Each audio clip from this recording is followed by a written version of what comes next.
Hi, everybody. Morning. We are beginning our first Help the Helpers in April, and it really feels like um, in New York, it feels like, well, spring is hovering around here. It's gonna come, and we're all really looking forward to it. So I'm going to ring my bell as a welcome. I'll begin, and this is the last of our official Saying the Unsayables with Focusing series. I'm very curious about how you found this series, what it did, how you felt about it. I'd love to have you write to us about it, and maybe even put some comments on the in the chat would be great. It's been a very brave step for us to take after 6 years. I believe that's true. 6 years was starting. It started in April. Wow, it's our anniversary. We have developed such a beautiful community of openness and care and curiosity and deep thinking. I don't know any other community, and I'm distinguishing a community from a group. A group, in my mind, is a closed entity. This group, and a community is a kind of open-ended. Some of you have been to every single Help the Helpers for 6 years, and others have come in and out, and we have new people each time. Do we have any new people today? Yeah, Steve here. Uh, I'm sorry, I can't see where the new. oh, We have Stephen There. Ole, who is a moving person in so many ways. Yeah. You want to introduce yourself, Steve? sure, sure.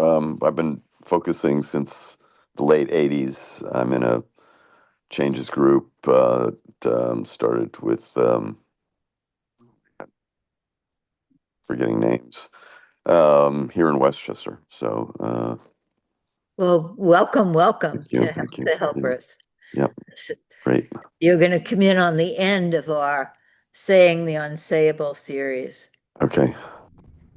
So it's been a wonderful kind of experiment that we will have what we learned from this with us uh, with us throughout our journey together.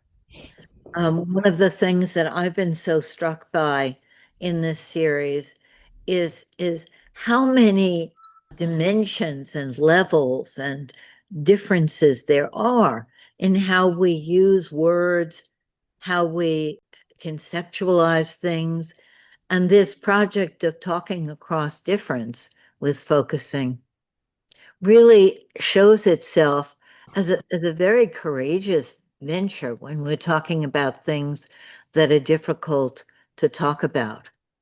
And Robert has been so helpful in helping us talk about sex. And I'm really looking forward to this second session about sexuality. It's something that I find powerful, amazing, and always mysterious. I'm always like, what? Uh, that's how sex is. That's how people feel. That's what this one does. That's what that one feels. So, a kind of secret, but so foundational. It is what we're made of, you know. So, I'm really looking forward to that. And I want us to be aware as we're entering this last session of our project. The words that we use for things are very, very different than the words that other people use for things. And words aren't anything in themselves. Words are pointers to some big thing. So a word is like a handle, but it might point to something very different for you than it's pointing to for somebody else. And to just be aware of that and interested in that, how words mean very different things. And we don't know what a word means except through how that person is experiencing the word. So that's my little welcome, my little preamble. And I do have an announcement. I'll give it now very quickly because I'm excited about it. We're going to have an art project. And all over the world, we're going to have people make little 6x6 canvases, and we're putting them up on our new website, and people can buy them. So I can have something from someone in China or Vietnam, and we've worked this out so that we can both share, tangible things of each other, bodily things. And also, it will be a fundraiser for our projects. So I just want to announce that so you could begin to look for art materials and little 6x6 canvases to make your contribution to this quilt that we're going to have. Okay, Robert, we're ready for you. Good morning. Good morning, everyone. It's an honor to be here, to be part of your community, this community. Sex, sexual, sexy, sexuality. Welcome to part two of talking about sex, the unsayable and unsayable. For those of you who participated in last month's Unsayable sex talking focusing support group, we know that just the words sexuality and sex bring up so many different associations for us. And each of you who were present utilized the concept to delve into yourself and your felt experiences. Just know that the topic is merely a topic, a jumping off point to stimulate you into deeper exploration and self understanding. What Lynn was saying about the words we use is very, very powerful and important. I talk about sex all the time in my work as a psychologist who specializes in working with people who block intimacy through their own compulsive or avoidant sexual behavior. As I said in our last meeting, I'm not the sex police, but people come to me when they want to feel better about their choices and their interactions with their partners and less shamed. Many of us carry burdens of the taboos surrounding sex or sexual traumas in our backgrounds, and we thought our own expressions of our sexuality. We do it to ourselves.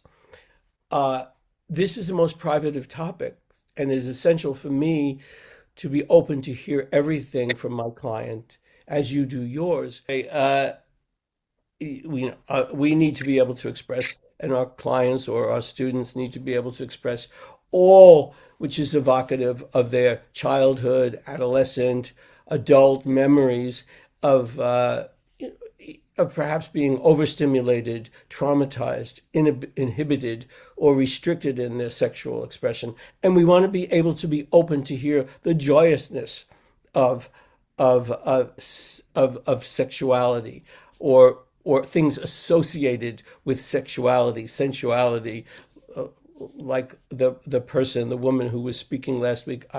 Last time, I don't know if she's here, but about the swimming naked in the pool Yeah. or the ocean, and the both the joy of that and then the mixture of, well, what are people going to think of me? So those two dynamics of what we're most attracted to, what gives us joy, what gives us a feeling of sexiness or sensuality is ours, and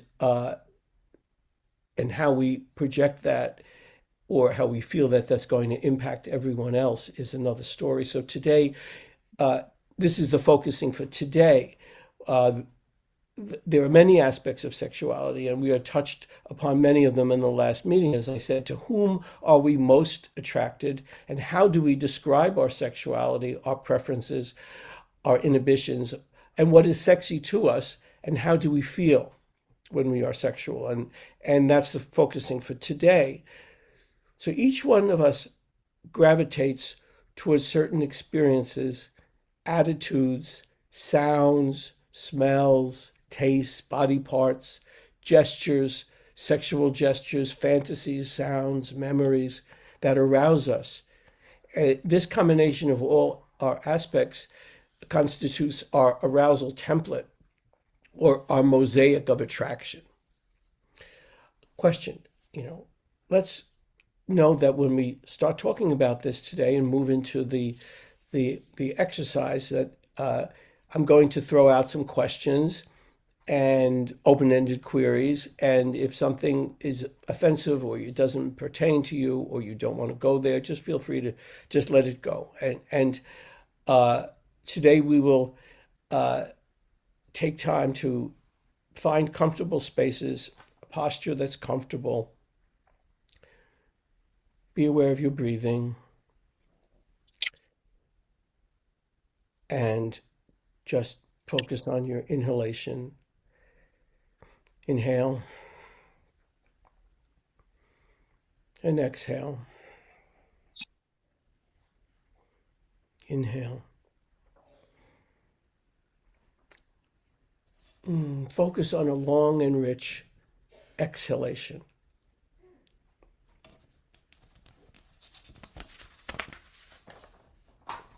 In this Zoom room, with multiple helpers across the globe, in your community, you can feel safe, and as well as boundaried. You may express what you choose. In this exercise, allow yourselves to feel and think, to associate and be open to the questions that I pose. Maybe we can ask people to get a pen and paper or a phone to write down whatever comes to you. And this is an exercise. Robert is inviting us to play with him, and anybody not comfortable playing with this exercise, make it whatever it is that will be the right thing for you. Right. Right. Just, take notes if you like. If you like to let just the concepts float around in your mind, let the associations in your mind's eye just kind of swim around. And there's no right or wrong way of participating. Pause, breathe, and listen to yourself.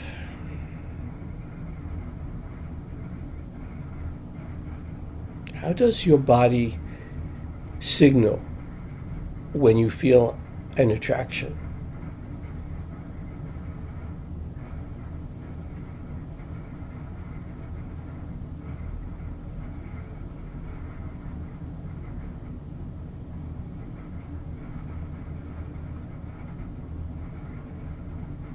What is attracting you?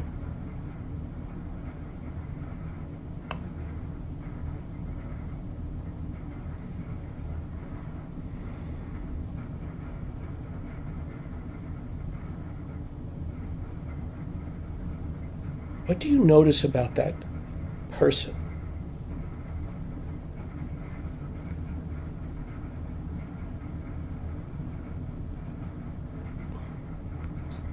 What do you notice about the object of your attraction? And if it's not a person,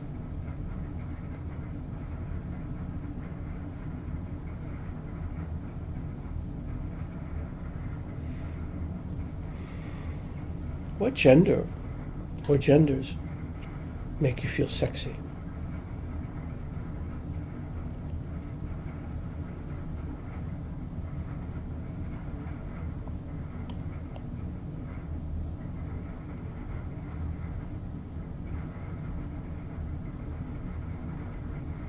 age range, ages, times in your life.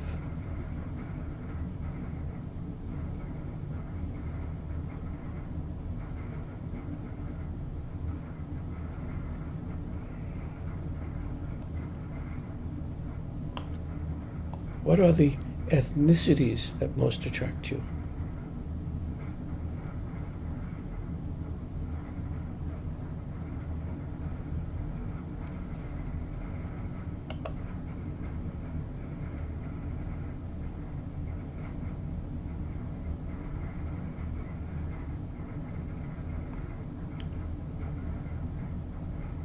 What places are stimulating?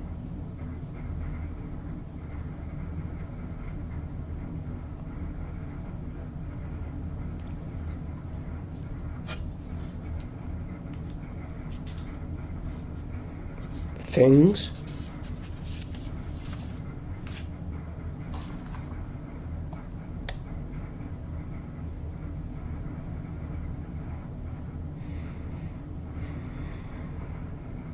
What sexual actions, behaviors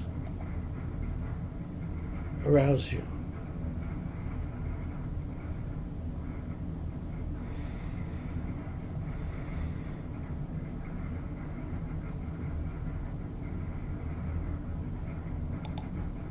Sounds,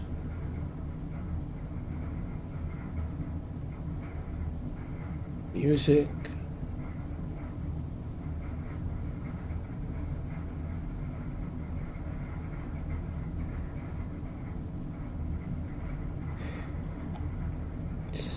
aromas, smells,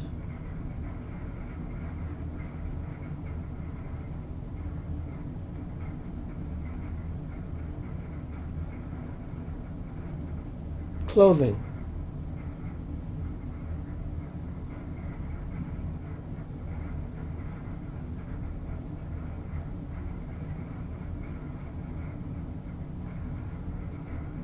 memories.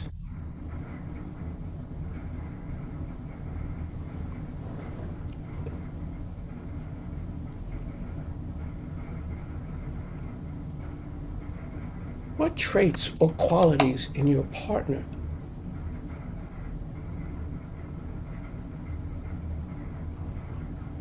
attract you?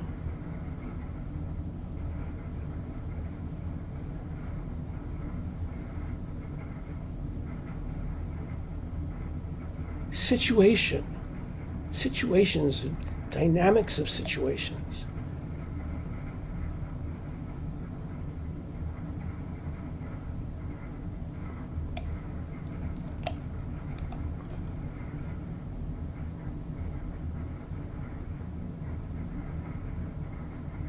Taboos.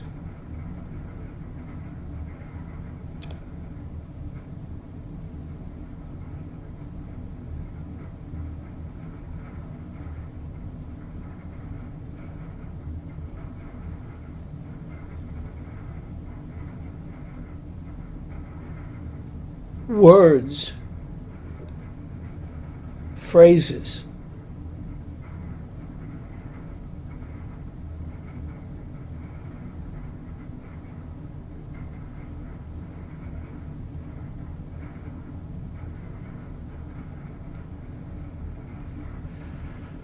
fantasies.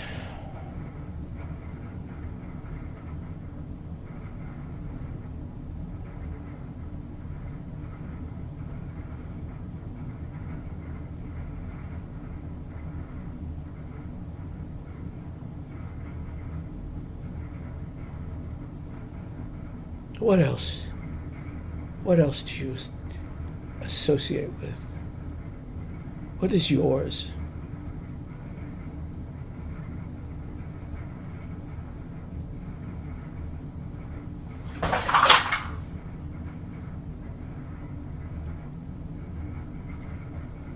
Let these thoughts and images swim around in your mind's eye and your gut for a while.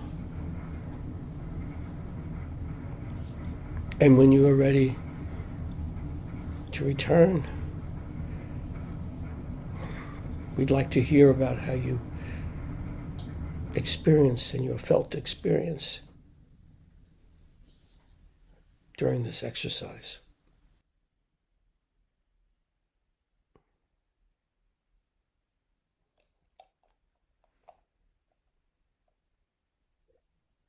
Yeah, let's just give ourselves a minute to come back to the us, because this has been very personal and me with me. So let's slowly come back to the us. And as we look at each other, each of us has such unique individual experiences of attraction. Everybody, I think, mostly everybody feels like, oh, I'm different from everybody else because I'm attracted to this or I'm not attracted to that, and all of us think we're the only ones that are, and it's true, we each are the only ones, but we're part of the many that are the only ones. We're all unique. So anything that's there for you is welcome.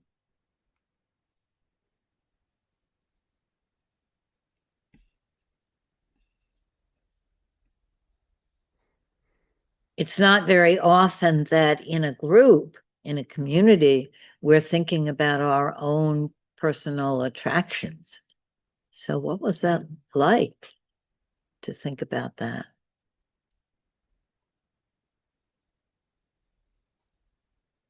For me, when Robert used to attracted to or attractive, I find myself having to distinguish between aesthetic attraction, delightful attraction, sensual, and then sexual. They are all very different categories. And so it's interesting that we have different kinds of attraction. So that's what I like to share. In terms of sexual attraction, I think because I have a partner that I'm attracted to, I find that previously where I have been maybe sexually attracted, I wasn't anymore. So that it's it's more aesthetic than otherwise. So and it's as delightful and as joyful. Uh, yeah, that's all I want to say. Thank you, Lou. I think Yeah, Robert, these different. Robert wants to say something. Okay, for me I mean, I love all your questions, and I'm planning to maybe stay with them a little longer and write, because I think a lot of the attractions are also unconscious. Yes. I just find myself in certain situations or certain, but I couldn't really have an answer to the questions, even to myself. And then the other thing I think, which is what attracted me or to come here today, because there's like whatever I'm thinking, but then to speak it to someone, that's like a whole other process. Mm.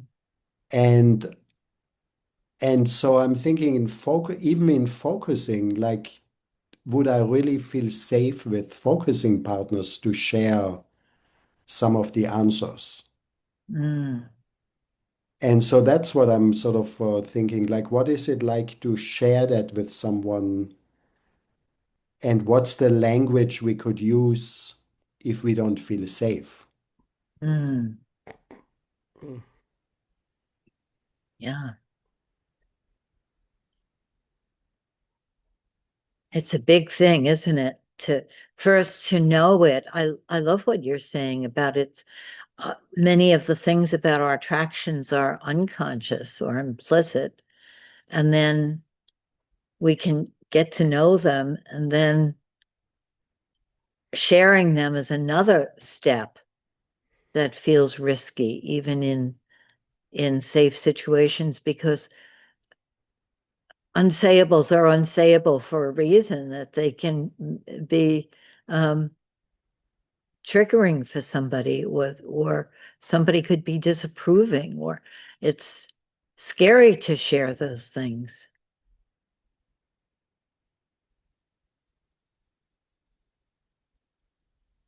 Liz, yes. Well, there's a reason. Oh, I'm sorry. We're going to respond, Robert. Oh, Robert Brugger. I was thinking, since this is the unsayable, I was interested in what I was doing during this process other than the literal following the directions. I was watching myself follow the directions within the context of the unsayable, which also veered into the unthinkable and different layers. So there was a layer that wanted to do the exercise. There was a layer that was saying, it's Monday morning. I have to work later. Why is he?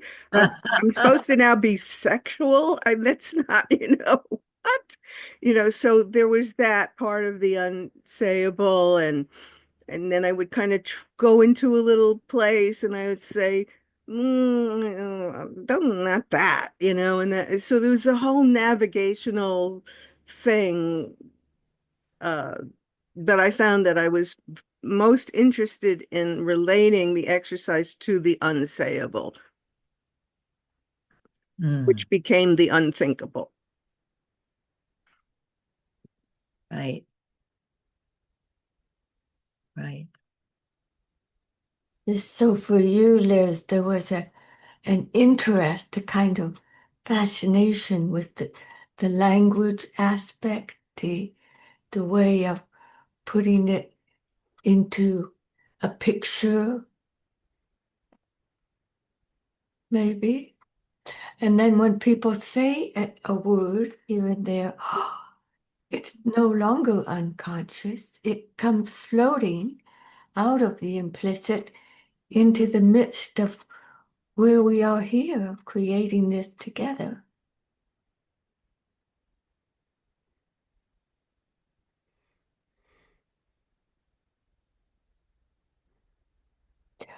I was struck by how much Robert's tapestry was accessible in little pieces here and there, and how, for me, I've been stuck inside for 10 days with an injured knee, but I imagine a flower on my eye.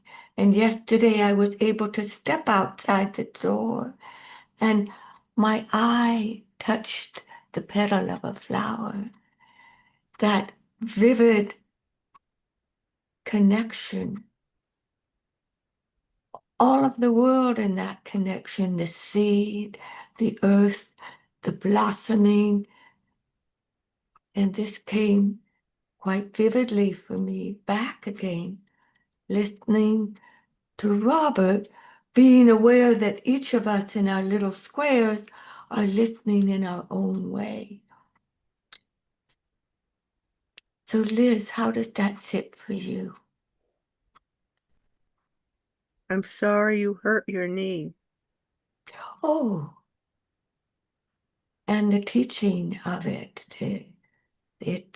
that it may well be on the mend, and the kind of teetering, and that resonance with a blossom on the eye or a leaf touching the eye. That's what's alive for me. And I can say that in the context of this with Robert and his beautiful colors on his shirt. And then I'll be quiet. I think, Katerina, that that image of a flower blossom on your eye. It's so sexy. It's a very sexy image. I had a memory and I want to share it, although I'm not sure it's the right thing to do to share it. But when Robert Bruger, when you were saying that it's that attraction is often unconscious, but then to share it. When I was a young woman in the late 60s, my very good friend, um, this was before the women's movement.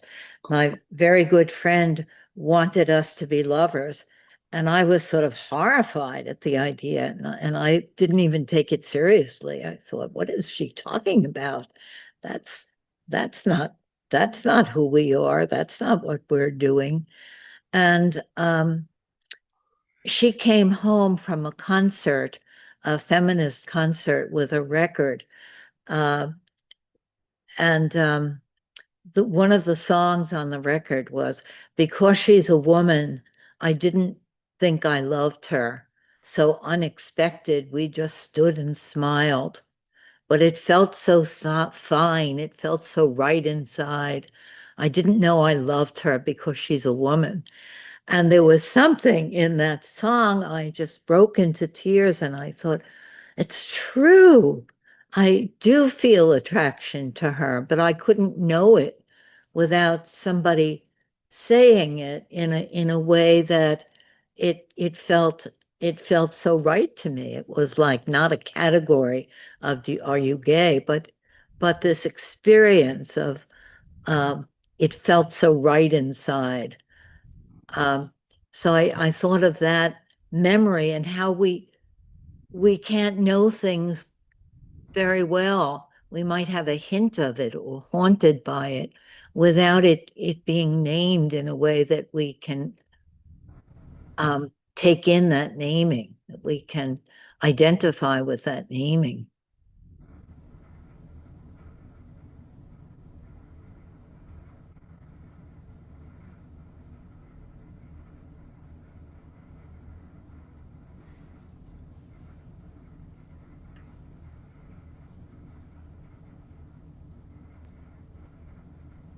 So I can go Direct. next. Just want to reflect for Lynn. It's the direct experience that felt so right inside. Yes, yes, that I could only recognize when it was expressed in the song. Yeah. Thank you for reflecting that. I see a hand up and I can't see who it is.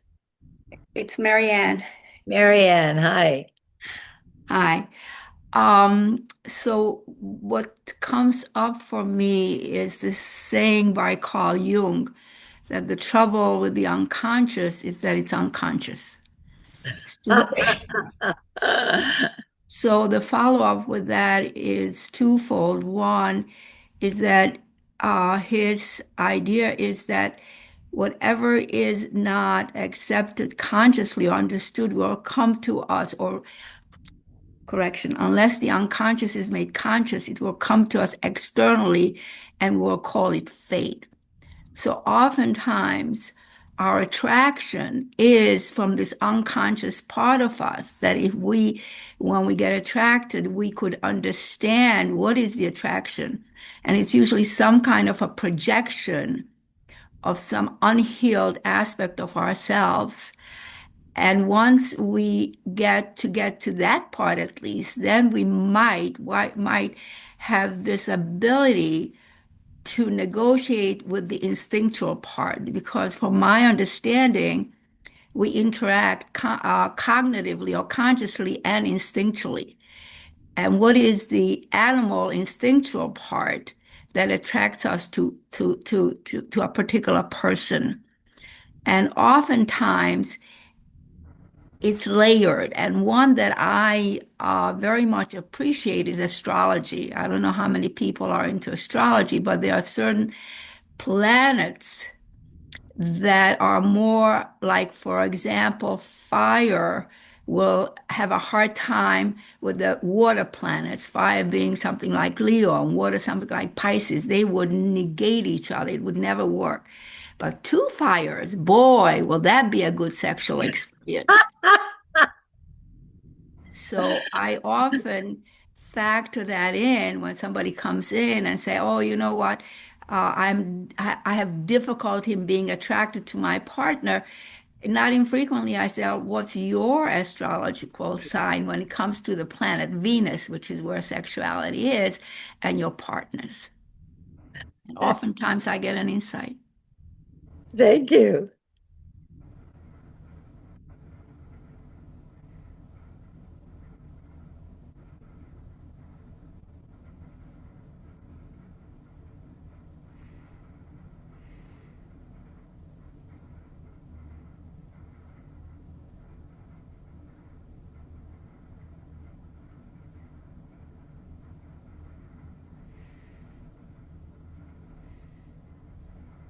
So, um, the contrast for me between um, there's a real felt resonance between myself or a landscape or like Katerina said, something vivid person that's present in sexuality, but it's also present in experiencing. And there's a kind of contrast between this sort of primal, pulsing, kind of throbbing fulfillment of like all the lovely reproductive biology that makes sex so powerful, and kind of not wanting to use too fancy language, but I'll go ahead, sort of non-dual experience or intersubjective experience, for which traditions have imagery, like Christian alchemy. The language is conjunctio, it's union. And in Tibetan Buddhism, there's Yabum, the deity. The two male and female Buddhas are like having intercourse, but they're not moving, but it's just like, and I practice Taoist energetic medicine. It's pre-acupuncture medicine. And when I'm treating someone, I'm inside their energy in like 50 different ways. I'm not trying to advertise myself, but it's more connected than sex, honestly. It's not arousing to me, but the boundaries and the ethics that are needed are big. And I have a tendency not to hug my clients because it's just so, I want to, I'm a hugger. If they really want to, I will. But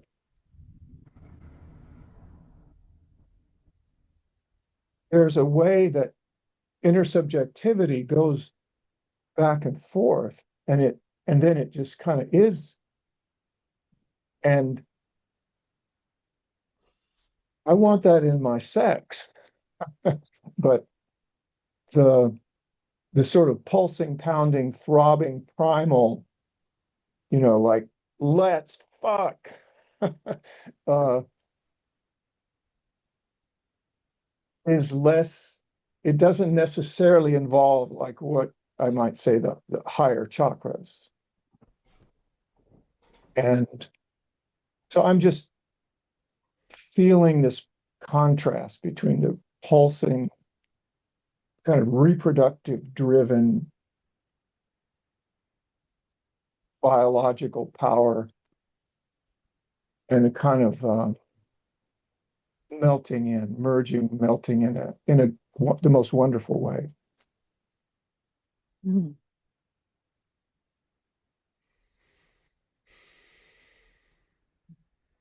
What you said, Eric, brought up for me how delicate the intersubjectivity of sexuality is, and especially in our relationships with our clients, right? We don't want the very primal um, uh,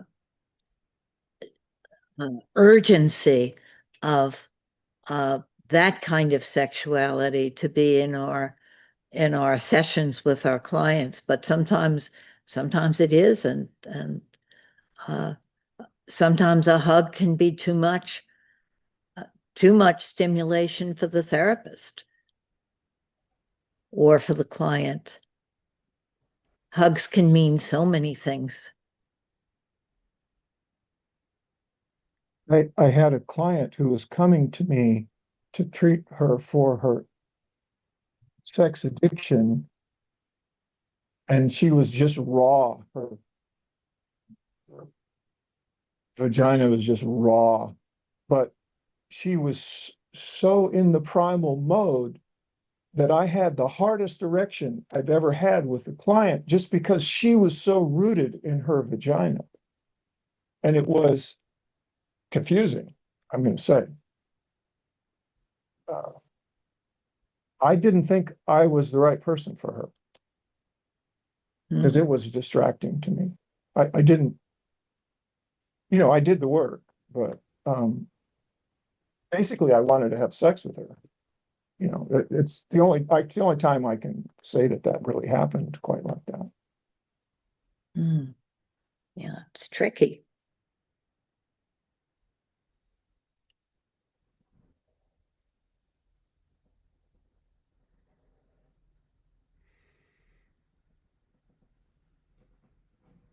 Yeah, I can sort of hear that ripple of boundaries and ethics needed are big.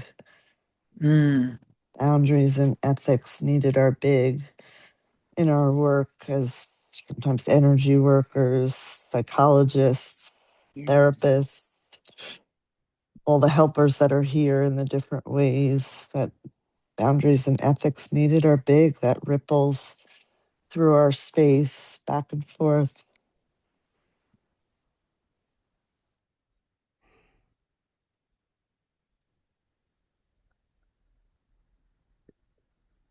I mean, this feels unsayable, so I'll try it out because I don't know what exactly it'll feel like.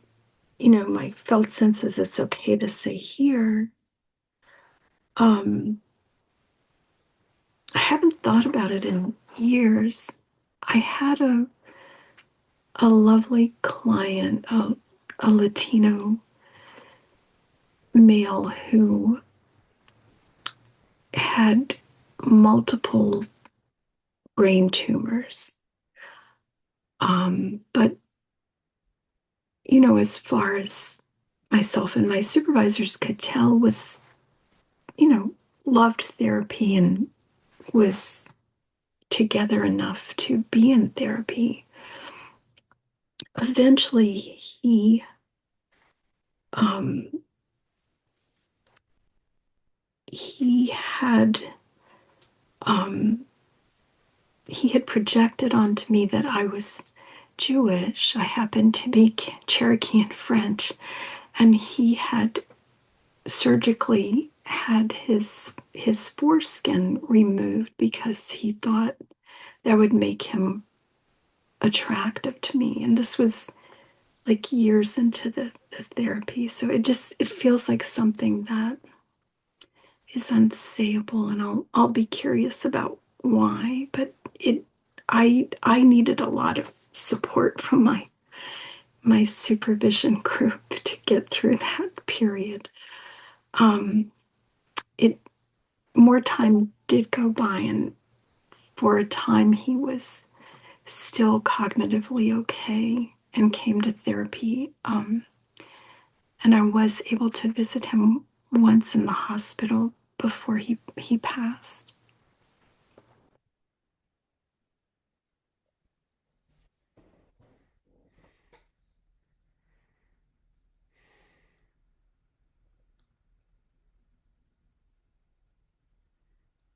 I'm glad, Mary, that you that you could tell us that. I think there is something about unsayableness that makes something so big when you can't say it.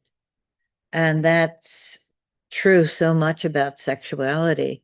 When there's it's inevitable that in some therapy relationships there's going to be attraction because it's a very intimate relationship. And then when we can't talk about it, that is makes it so much more complicated and difficult.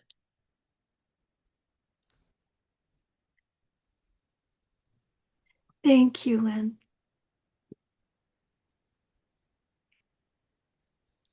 By the way, those of you who might want to read about other people struggling with attraction in therapy, Richard Geist is a self-psychologist who writes about empathy and being a living presence in each other's lives. And he has a lot of examples of very sexualized treatments. And he's very comfortable with being able to be in this felt sense space with someone who is being very provocative uh, or demanding even of sex. And so I would recommend his articles if you're struggling with that. I think Victor What? wanted to share something. I had his hand up before.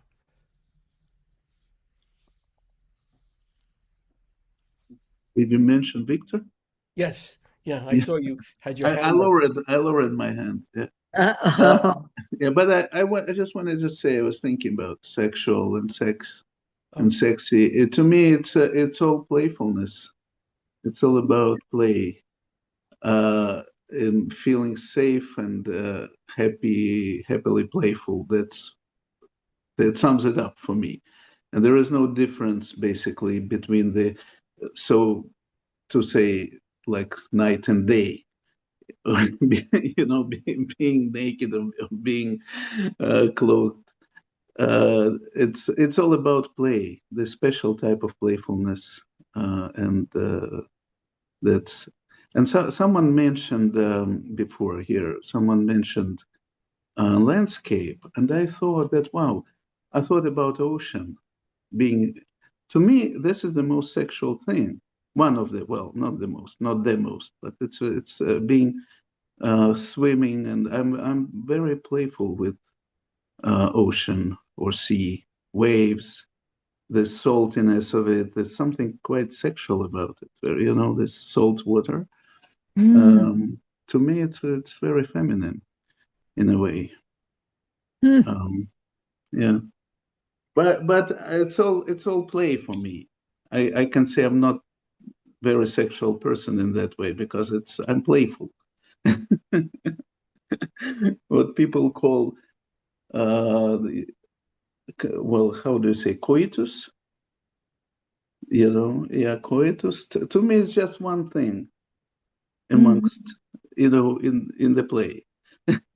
It's not the ultimate. It's not a consummation really. It's one thing in the whole play mode. I Yeah.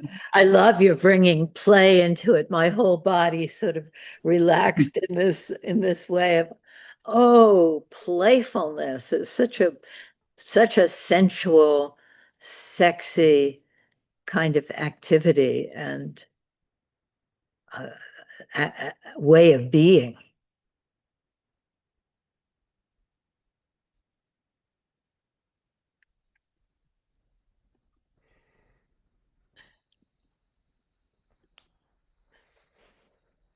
Yeah, I see a hand. oh yeah. Hi. Okay, this is Diana speaking. Yeah. So, so I love that playfulness. That's a beautiful experience to take on, to feel that playfulness. I also wanted to respond to Eric, um, reflect back how you had talked about the different aspects of actual physical sexuality, the power of physical sexuality, and then the less physical merging of the male and female energies that you talked about. That was all very beautiful. And one thing that caught my ear, though, was you talked about the power of reproductive biology. And for women, one of our strongest, mine and for many women, most probably, sexual experiences comes from clitoral uh, touching, from clitoral stimulation, which is not part of the reproductive biology at all. And it's often ignored and unknown to both men and women, that how important the role of clitoral stimulation is uh, in those powerful sexual experiences. Thank you. That's a wonderful example of how something can mean one thing to one person, and then Diana, you bring in this whole other dimension of let's not neglect this such an important part of sexuality for women. And how it's been, it's been ignored by society. The anatomy of the clitoris wasn't even of interest to scientists and researchers until more recent decades, and still not so much.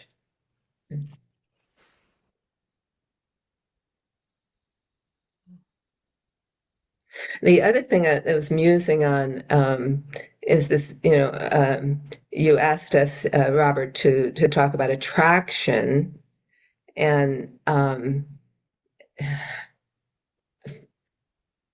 there's for me, there's attraction is I'm drawn to something. It could be like thinking about food in the realm of eating.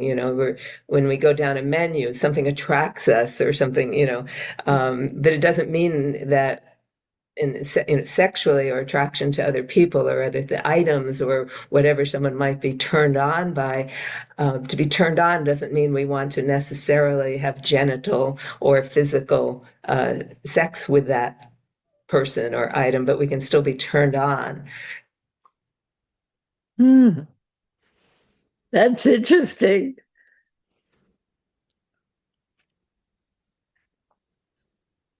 I'm curious, Robert, about what you think about that. So, Diana, you're saying that we can be attracted without necessarily being turned on, and Well, and that might be two different things. The being and I think Lip was saying that at the beginning of this discussion, that there's the being attracted aesthetically or spiritually or intellectually or sensually might be different than being attracted sexually. Yes, I mean, there's a delightfulness in a non-sexual sense, but it's still sensual. Like the look of a face sometimes is so exotically beautiful and delightful. But it's not quite erotic, but it's exotic. So I'm just curious about the difference in the delightfulness. There's less a desire in the aesthetic, exotic, but not the erotic, I think. Anyway, I'm not too sure. But there is an energy, an enlivening, which is similar, an oomph. Yes, yes, yes, yes. And energy and enlivening and oomph. What Yeah. we're talking about water and swimming and playfulness and food and even objects or the sculpture.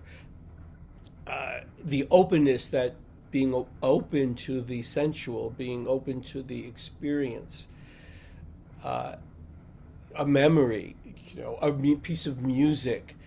And then when you feel this openness to the sensual moment, to the sound, to the freedom that this message in this recording gives you, or the playfulness, I mean, the idea of just playing and playing in the water and smelling, it just allows us to be open to our own experiences, and then kind of countermanding the taboos. So just being the accepting and willing and just embracing it all, then allows us to be freer with ourselves, because that's what we see. It's a mosaic here. It's this multicolored, multifaceted. To put it more living broadly, as a warmth and delightfulness in the heart, as distinct from in the groin, which is the more sexual aspect. So there was a wanting to, to be physical in contact, and there was an aesthetic appreciation, which is joined in a different way. But the curious thing for me is the energeticness is quite similar in some sense. The aliveness is similar. Yes, that I can say. But the places in the body felt is different. The warmth in the heart is present in both. Well, I don't know. I think everybody is different that way. Some people may see a flower and really feel it in their groin, and another person won't feel it, will feel it in their heart. I can find ideas very sexy, you know, certain ideas. It's like, oh, wow, I'm attracted to that idea.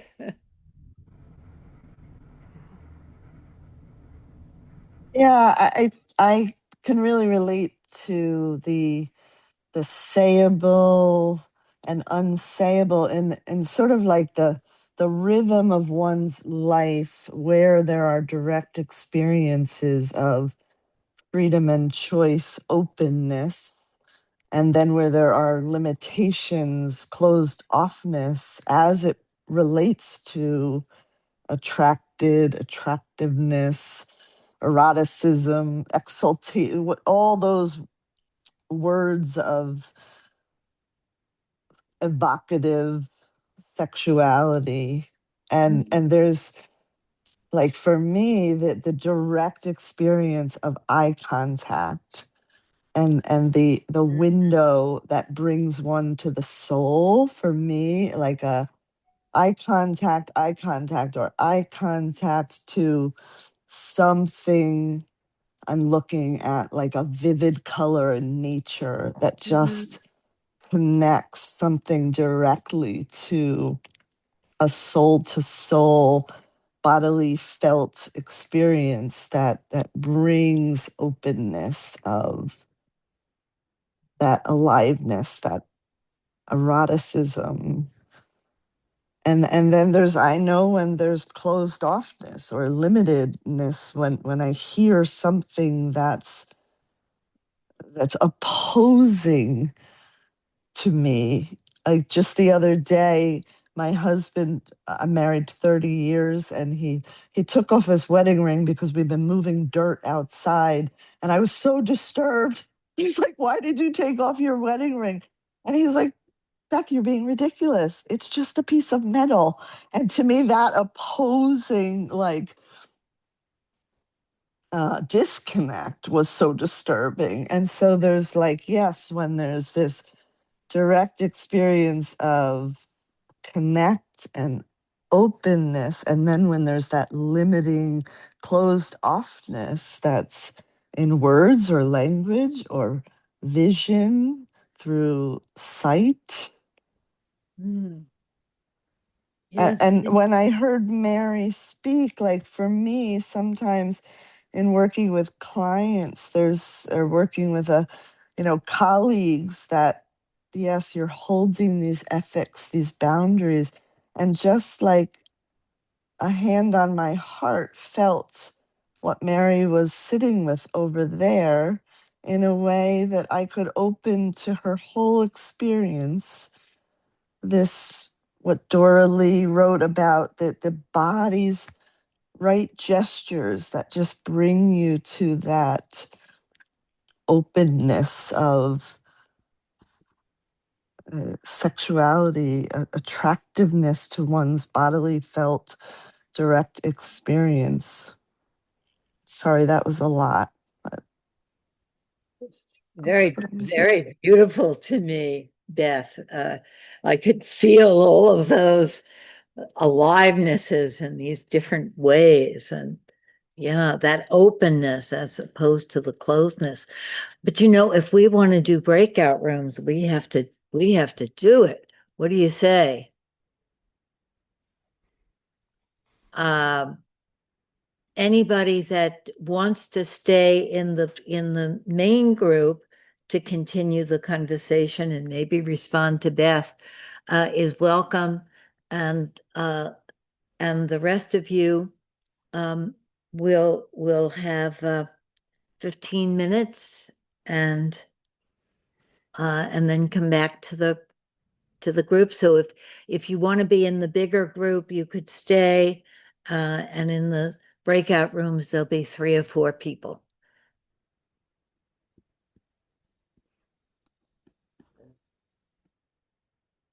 Should I set my timer, Jim, for the 15 minutes?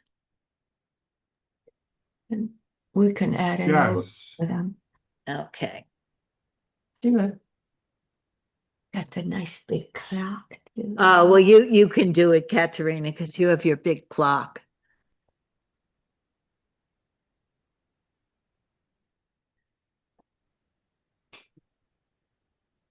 Yes. So here we are in our larger room, and Rachel, you wanted to stay with us. Correct. What's on your mind in Well, terms of yes? I feel like I am among such very healthy, well-adjusted people in this group. I feel like anything I have to say about sex or sexuality should be like behind some kind of secret society, even outside of it. Um, so I just like nobody really that I heard really spoke about the danger or the power struggle or the attachment stuff that comes up. And I mean, the idea, I've had people over the years say to me, like, sex is fun, and maybe a boyfriend when I was young trying to convince me to have sex because it's fun. And I was like, fun? It doesn't feel fun to me. It feels like I'm risking my well-being, my life. It feels like the most serious thing I could participate in, and like more serious than contract law. So and life before you sleep with somebody and life after that and the relationship prior and the relationship after, I feel like it's just a complete leap of faith. And I'll just say this one last thing is that if you get it wrong, if you're going on adrenaline or attraction or hope or alcohol or anything other than um, I don't even know what is the right thing, but if you get it wrong, the way my experience has been after sex that I've lost like a limb and I am sort of I'll never get it back. My value has decreased. My standing in my own eyes has shifted irrevocably. Um, like in a very old-fashioned way, like I'm ruined and now I can't marry the landowner's son or something because he'll never have me because I'm ruined. And um how could I have made such an enormous mistake? So the enormousness of it, it's amazing to be alive among other human beings who are like, oh, it's playful, it's fun. That to me is a swing. A swing is playful and fun with very low consequences, but sex is like riddled with like I'd sooner walk in the jungle without a rifle. Well, I wanted to, I would really like to respond to that Please. within the context of this group.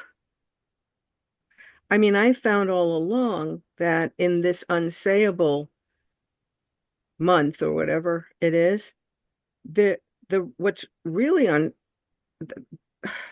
um the unsayable quickly becomes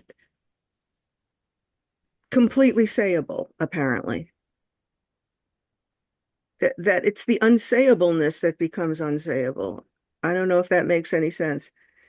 I feel like we want to talk about the unsayableness of sex, and it doesn't take long before we're playing in the ocean and loving it's like real, there's such a veering away from the stuff you're talking about, Rachel, or any form of it.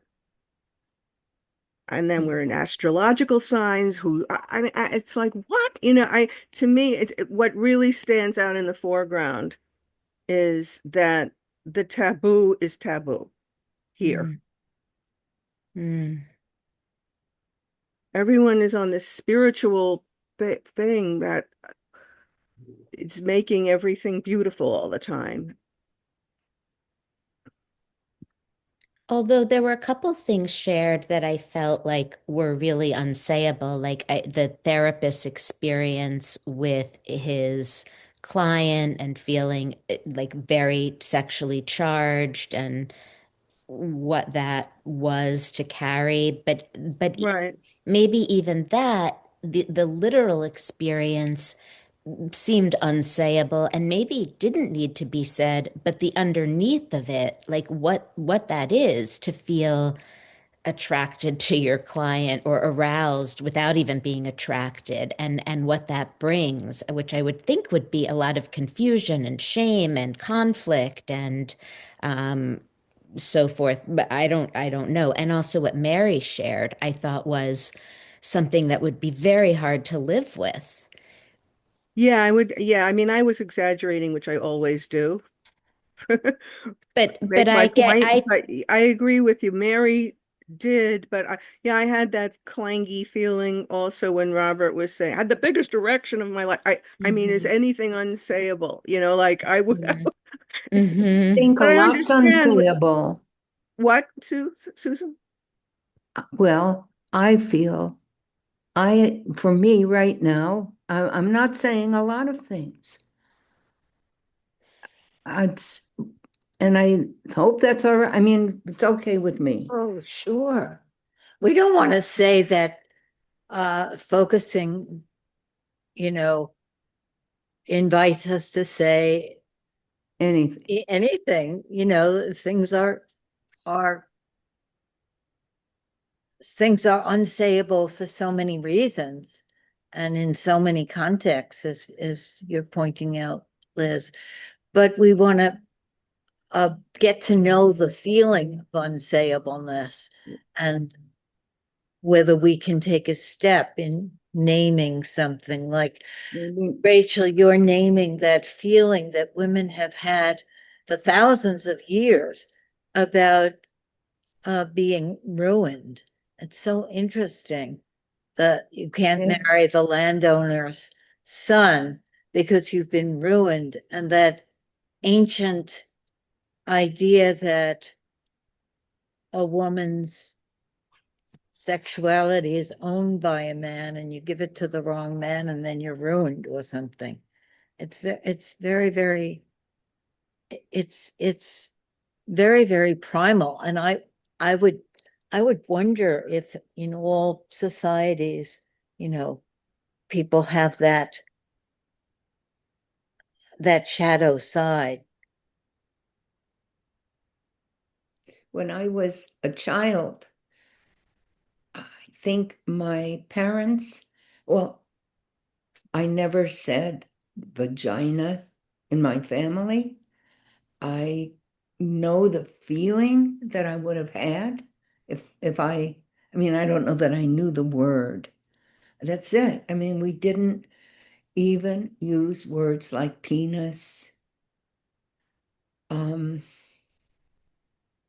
Certainly never masturbation. I didn't know what it was. There was like a veil of vagueness and vagueness. Can't say secrecy, but I know the feeling inside of me was that this was dirty and it was secret. It was so Secret private. and dirty. You Yes. didn't say it in your family. And, I felt like a freak, feeling that I thought my friends didn't feel that, but I'm not sure. So, this was so early. And I didn't think my parents were any more uptight about sex than most parents. So I wonder if this was common for kids to feel like this. I don't know, but that's sort of for me when I think of unsayable. That's where I go. Mm. Mm. And we noticed the breakout rooms were closed in just a minute or two. And Did a good room. Jim Yes. Alba, I sent by email for you the poem to please put in the chat. Don't send me email. It's very Well, difficult for me to get on this machine. then maybe you could You should help put it in the chat technic like you how, always do. how can Don't change roles in the middle of our sex. I have been trying to Katerina. put the chat. I cannot access the chat for You some reason. cannot access the chat. No, the I could earlier and not now. And I don't Maybe know, because it's the breakout rooms. it might be. Yeah, that's But we probably may why. come back. Yeah, yeah, we'll see. Okay. Susan, Katerina? I'm sorry I Thank interrupted. thank you for Yeah. this larger breakout room. Yes, the beautiful larger breakout room. Yeah, yeah. And shall I bring them back now? Yeah, May I say something? Yeah. I feel so cut go off. ahead. Yeah, Yeah. I feel very cut off, Katerina. Oh, I, I tried to speak at a point where it wouldn't cut you off. Well, say a little more, Susan. Claim Sure. your.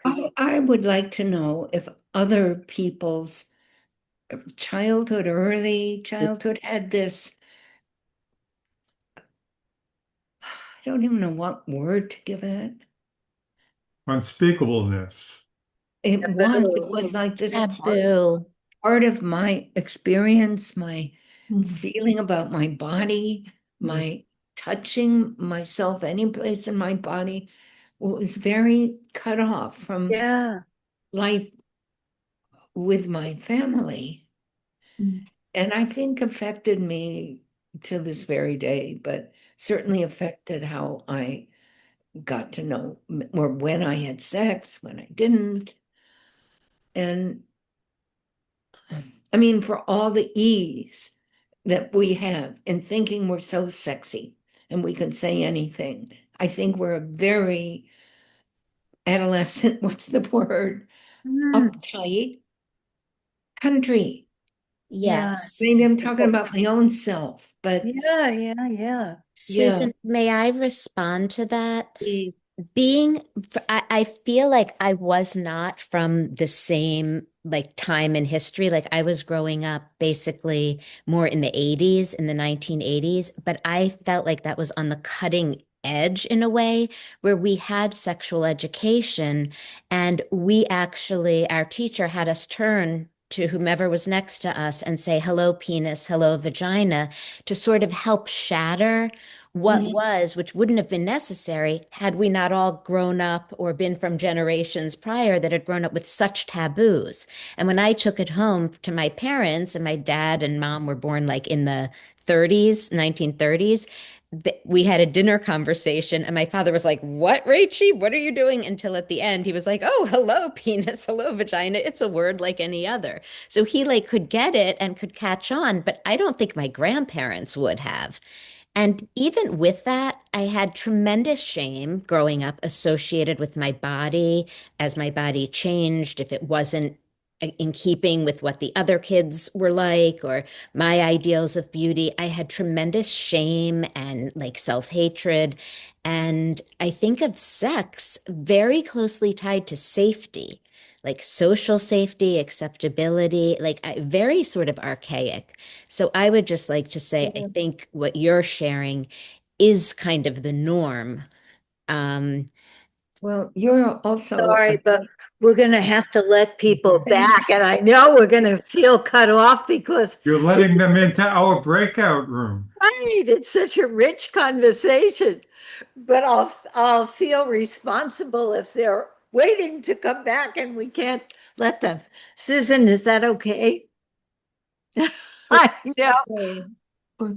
I have so much more to say about this subject, and I wish I could say it, but I think we have to let these people into our breakout room. Sure. we can continue later. Okay, good. Thank you, Susan. Yes. Thanks, Susan.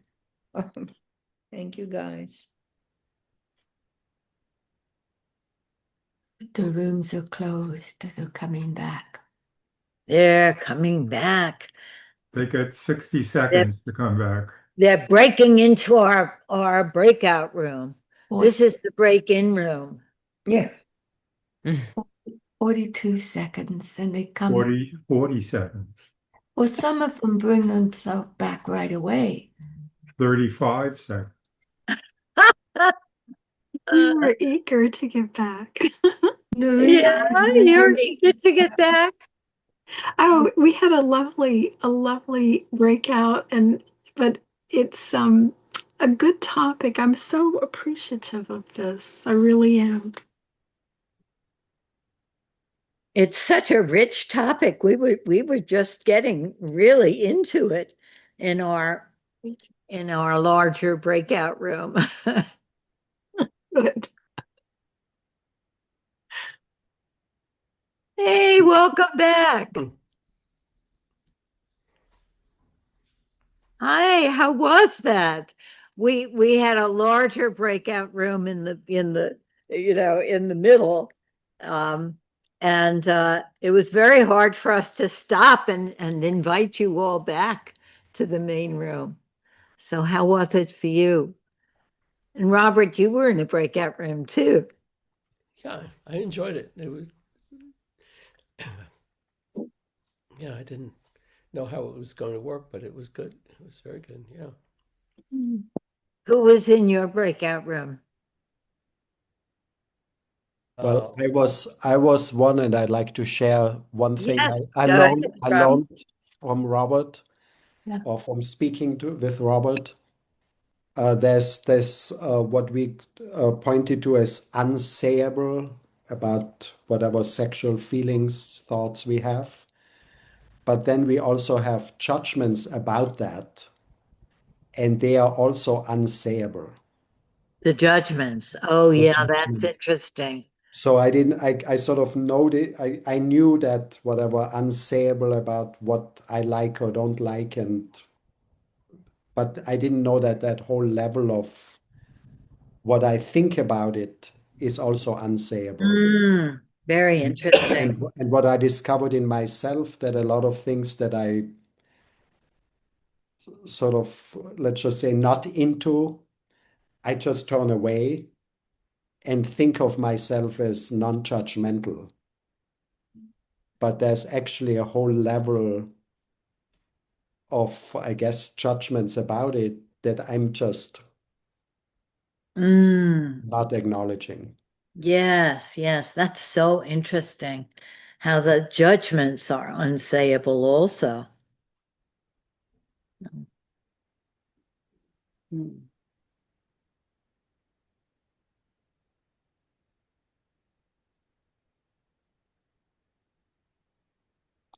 Sasha, you're lit up. Do you have something to share with us? No, no, I just, we were arguing back and forth. I don't think we were on the same page in That's so sexy. the group. I just think that it's a lot, all these um, um, concepts that he gave, do you know about yourself, that Alex gave. There's a lot of this information that I don't know about myself. I really have to think, I have to know because, and anyway, I don't think um, I understood what my group partners were trying to say. Yeah, so there was a lot to sort of find the same page to be on together because there's so many differences and ways of looking at it. I think so. I think it's complicated, yeah. And we have a beautiful poem from Dorothy, and I asked Deanna if you please put it in the chat. Can you do that? She probably can. Where is it? Are you saying I have this poem somewhere? I sent you the poem by email. Let me look. And we wonder if you could put it in the chat.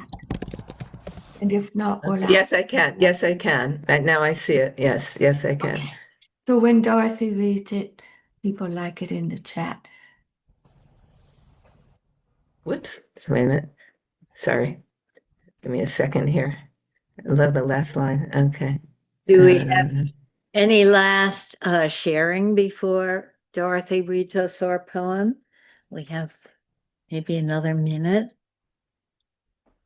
Hi, everybody. It's BJ. I just want to say thank you, Robert. Thank you, Robert, for that, those questions and the way that they really, for me, they really brought me into a place of permission to enter this conversation. So that's it for me. Yeah, I want to echo that. Robert, thank you so much. It felt to me like I was safe to enter my own being there. And how many times do you really have permission in a meeting, in a community meeting, to think about your own attractions? I think that was very freeing. Yeah, and I was really impressed emotionally and intellectually by the openness to talk about how that feels, as a therapist or counselor and your client, and making that space for that. So I appreciate that very much. That's another huge. That's a whole thing that we need to spend another session about. Attraction and therapy, big one. Actually, maybe we could do a workshop on that. I think that it's a very needed subject. Well, I'm here over in UK, but I did FOT in London, and yeah, I think I've gained a lot of richness from your experiences. I would have loved to talk as well, but I know there's a lot to say. And as you say, that a whole workshop or even more is an endless topic, isn't it? So it is a tricky one, both from personal experiences and then the projections with whoever you work with. I'm a body worker, so there's a lot there. Yeah, there's a lot there. I would definitely. There. Yeah, there's a lot there. But thanks for sharing. It's ever so rich. Thank you. If I may, Lynn, thank you very much. I was used two words You said turned on. And it's so meaningful. Yes. It's so meaningful because it says there's something in me that rises. Yes, yes, yes. And that's magic. Yes. That's magic. And now I'm appreciating those words differently, turned on. Like, yes, I love that. Thank you. Okay, I think we're ready for our poem. Robert, again, thank you so much. Thank you. Okay. I think there's a lot of love in this poem. It's one of the reasons I chose it. It's called A Blessing it's by an American poet named James Wright. He lived I guess he wrote in the 40s, 50s, 60s, 70s, was in World War II. A Blessing. Just off the highway to Rochester, Minnesota, twilight bounds softly forth on the grass, and the eyes of those two Indian ponies darken with kindness. They have come gladly out of the willows to welcome my friend and me. We step over the barbed wire into the pasture where they have been grazing all day, alone. They ripple tensely. They can hardly contain their happiness that we have come. They bow shyly as wet swans. They love each other. There is no loneliness like theirs. At home once more, they begin munching the young tufts of spring in the darkness. I would like to hold the slender one in my arms, for she has walked over to me and nuzzled my left hand. She is black and white. Her mane falls wild on her forehead, and the light breeze moves me to caress her long ear that is delicate as the skin over a girl's wrist. Suddenly I realize that if I stepped out of my body, I would break into blossom. Wow. Yeah, yeah. Well, spring is certainly sexy, isn't it? Bye-bye, everybody. See you next week. Bye-bye. Thank you. Thank you. Thank you, Thank you so everybody. much. Thank you so much. Bye-bye. Bye-bye. Thank you. Well. Thank you. Goodbye. Everyone. Bye-bye. Bye.